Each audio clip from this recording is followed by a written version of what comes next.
Se inscreva no canal, curta e compartilhe. Temos vídeos novos todos os dias, 2 vezes por dia. A Mãe d'Água da Baía de Guanabara. Na imensidão da Baía de Guanabara, onde as águas parecem esconder segredos que jamais deveriam ser revelados, há quem diga que um lamento ecoa nas madrugadas. Os pescadores, que passam noites em seus barcos, relatam ter ouvido cantos femininos, tão belos quanto mortais. Era a voz da Mãe d'Água, entidade que não perdoa quem ousa desafiar seu território. O vento sopra diferente quando ela se aproxima. Os remos tornam-se pesados, a maré se agita, e os peixes que antes abundavam desaparecem em segundos. É como se todo o mar se recolhesse em silêncio, aguardando o espetáculo macabro que se segue. Os mais antigos alertam: jamais olhe diretamente para as águas quando ouvir o canto. Aquele que ousa encarar sua superfície acaba perdido para sempre, seduzido pela presença encantadora e letal da criatura. Um pescador chamado Álvaro, descrente dessas histórias, costumava rir dos colegas. Para ele, eram apenas superstições inventadas para justificar a má pesca. Mas em uma noite nublada, decidiu desafiar a lenda e lançou suas redes bem no coração da baía. À medida que puxava os peixes, um som suave cortou o silêncio. Uma melodia doce, quase angelical, percorreu o ar. O homem parou, intrigado, tentando localizar de onde vinha aquela voz. Seus olhos fixaram-se na superfície da água, mesmo contra os avisos que ouvirá tantas vezes. Aos poucos, uma silhueta emergiu. Uma mulher de cabelos longos, negros como a noite sem lua, com olhos brilhantes que refletiam as estrelas. Álvaro sentiu seu corpo paralisar. A beleza dela era inumana, impossível de ser resistida. A Mãe d'Água sorria, chamando-o com um gesto lento da mão. Álvaro, como em transe, deixou que seus pés o conduzissem até a borda da embarcação, inclinado sobre as águas escuras. E então, com um puxão violento, a criatura o arrastou para as profundezas da baía. O barco ficou vazio, balançando sob as ondas, testemunha silenciosa do desaparecimento que ninguém conseguiria explicar. Na manhã seguinte, apenas a embarcação foi encontrada à deriva. Nenhum sinal de Álvaro. Os pescadores, ao verem o barco solitário, não precisaram de explicações, sabiam que a Mãe d'Água havia escolhido mais uma vítima. O boato se espalhou rapidamente pelas vilas próximas. Mulheres choravam, mães rezavam, e homens juravam nunca mais entrar na baía durante a noite. Mas havia sempre aqueles que não acreditavam, e o mar parecia faminto pelos descrentes.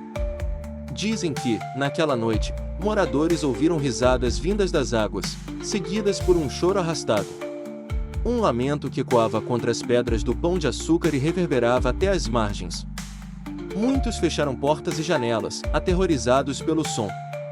Os mais velhos se lembravam de histórias ainda mais antigas. A Mãe d'Água seria o espírito de uma jovem traída, que se atirou ao mar em desespero, amaldiçoando todos os homens que se aproximassem de sua morada. Desde então, seu espírito vagava, ora sedutor, ora vingativo. Mas havia também quem dissesse que ela não era humana, jamais havia sido. Era uma guardiã das águas, uma entidade criada na escuridão do oceano, feita para punir a ganância dos homens que exploravam mais do que precisavam.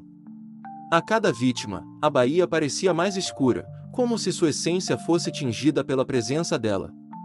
As ondas tornavam-se mais violentas, as tempestades mais frequentes. Alguns moradores começaram a notar figuras femininas caminhando na beira da água ao entardecer, mas ao se aproximarem, sumiam como fumaça. Os poucos que tentaram seguir essas aparições nunca mais foram vistos. E assim, a fama da Baía de Guanabara foi se transformando. Já não era apenas um ponto turístico ou um local de pesca.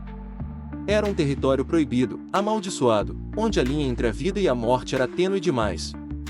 Um grupo de jovens aventureiros, intrigados pelas histórias, decidiu desafiar o medo coletivo.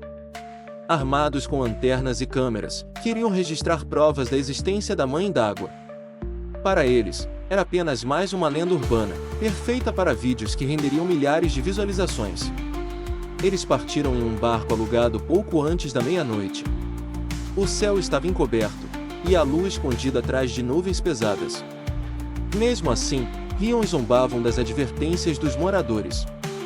Ao chegarem ao meio da baía, desligaram os motores e começaram a filmar. "Se a mãe d'água existe, que apareça agora", gritou um deles.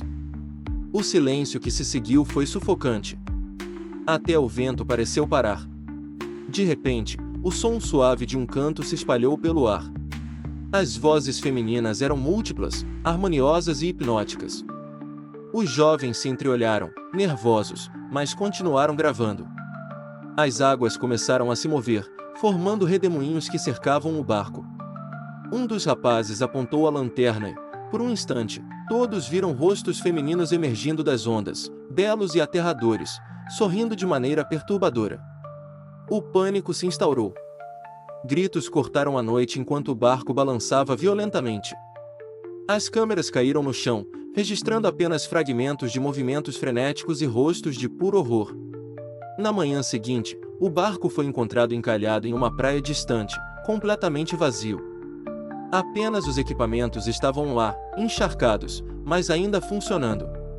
Nas gravações, podia-se ouvir os últimos segundos de desespero, abafados pelo som do canto incessante. E assim, a lenda cresceu ainda mais, alimentada por imagens e áudios que nunca deveriam ter existido.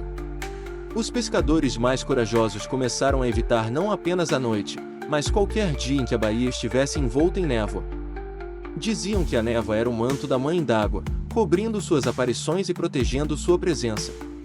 Certas manhãs, corpos eram encontrados boiando, mas em condições perturbadoras. Não havia sinais de afogamento.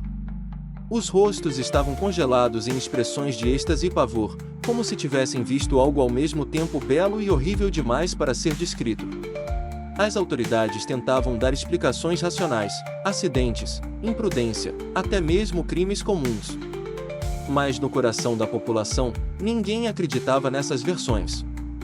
A cada corpo encontrado, apenas uma certeza crescia: a mãe d'água estava ativa, faminta. Houve tentativas de exorcismos e rituais.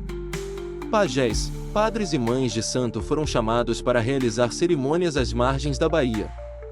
Todos saíram dali aterrorizados, afirmando que a força presente nas águas não era de fácil combate. Alguns diziam que viram olhos brilhando sob a superfície durante as orações. Outros relataram ouvir gargalhadas abafadas pelas ondas. A cidade, tão acostumada ao turismo e à beleza natural, começou a conviver com um medo silencioso. Os moradores evitavam comentar, mas todos sabiam que algo terrível habitava aquelas águas. E no fundo, muitos acreditavam que não havia como deter a entidade. A baía era seu lar, e todos os que ousassem desafiá-la estariam selando seu destino. Numa noite de tempestade, um marinheiro solitário navegava pela baía. Ignorava os rumores e estava determinado a cruzar o mar em direção ao porto. Mas quando o céu se iluminou com um relâmpago, ele a viu. A mãe d'água estava no meio das ondas, ereta como se o mar a sustentasse. Seus cabelos flutuavam como serpentes negras, e seus olhos brilhavam em vermelho profundo. O canto, desta vez, era um grito dilacerante, ecoando como 1000 vozes em agonia. O marinheiro tentou virar o barco, mas era tarde demais. A água se ergueu em uma onda descomunal e o engoliu. Testemunhas na margem afirmaram ter visto a figura feminina sorrindo, mesmo enquanto a tempestade rugia. Desde então, a Baía de Guanabara nunca mais foi a mesma. Pescadores abandonaram suas atividades noturnas, turistas sumiram, e o local passou a ser marcado por um silêncio perturbador. Até hoje, dizem que, em noites sem lua, ainda se pode ouvir o canto vindo das águas, chamando, seduzindo, amaldiçoando. E quem ousa olhar para a superfície corre o risco de nunca mais voltar. História por J.P. Romano. Se você sente que essa história merece continuar sendo contada, considere nos apoiar no Apoia-se. Com sua ajuda, podemos trazer mais histórias sombrias como esta à tona, explorando os mistérios que assombram nossa imaginação. https://apoia.se/aleatoriode. Faça parte do nosso grupo secreto do Telegram, faça sua carteirinha de fã enviando um e-mail com o nome completo e foto para o e-mail aleatoriodoriginal@gmail.com.